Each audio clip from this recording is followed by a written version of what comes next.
Hey guys, I'm Daryl and welcome to this edition of our off-road camper build. Big day guys, we're topping off the camper. And topping off, I mean we're adding the insulation, which I've already done to the roof cavity. Show you that in a moment. Then we're putting on a 4mm marine ply sheet, which will be glued and mechanically fixed down to the spars and the side panels of the camper.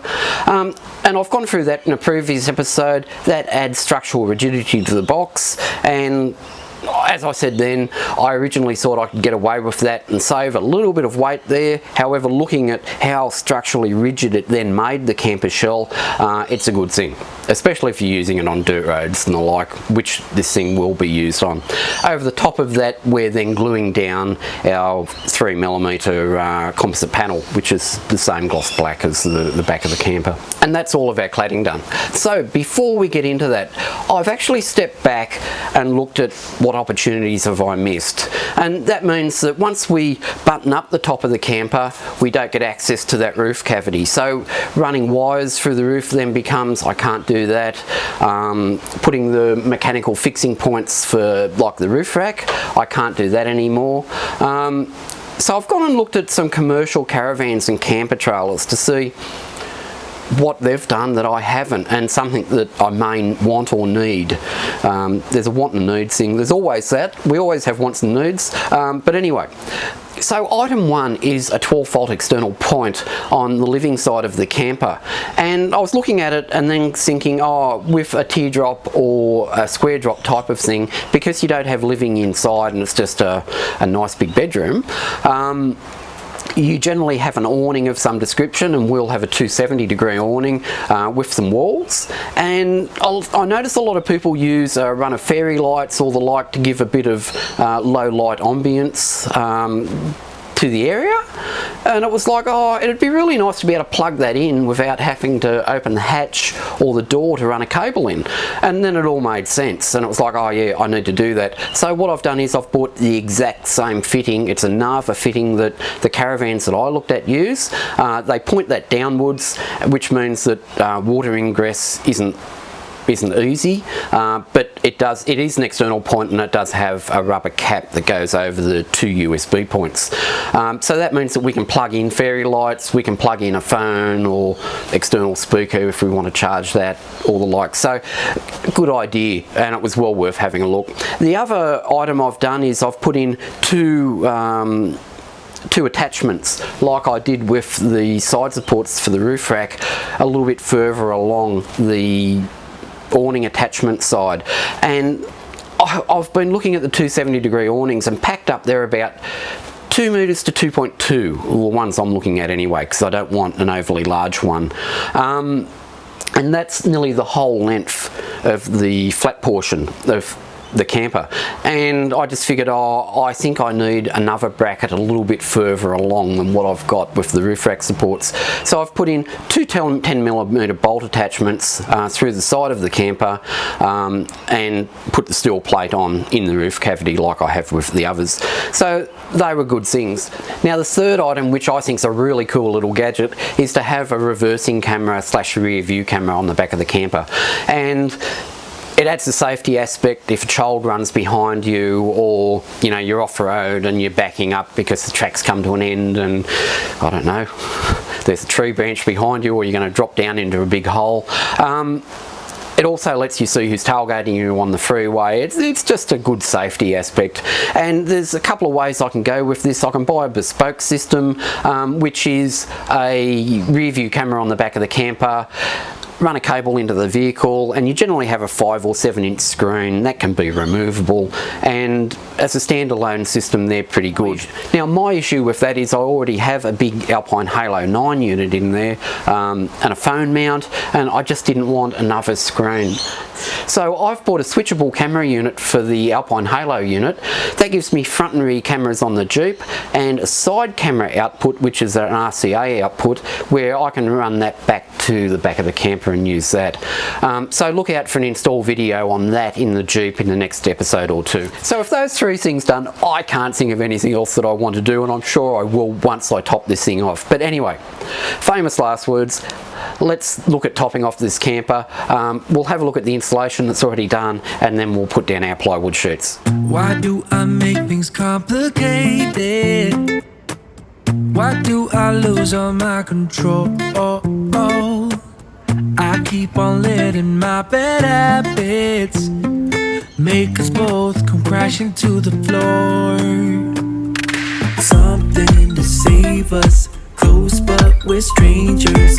Feel like we're far apart. I'm stripping down the middle. I'm stripping down the middle.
composite roof sheet is now on and the camper is clad. Thank goodness for that. That was a really big job. If you notice, I use the dowels between the composite sheet and the plywood. Because of the contact between them, you get one go at sticking them and one go only. So really happy with how that worked out. And by using the dowels, I could actually position the sheet perfectly. So anyway, guys, she's now clad. I've now got to cut out the hole for the air conditioning unit, but I'm going to go and have lemon squash because I think I've earned it. So thanks for watching, guys. I hope you enjoyed that, and we'll see you next time. Bye now.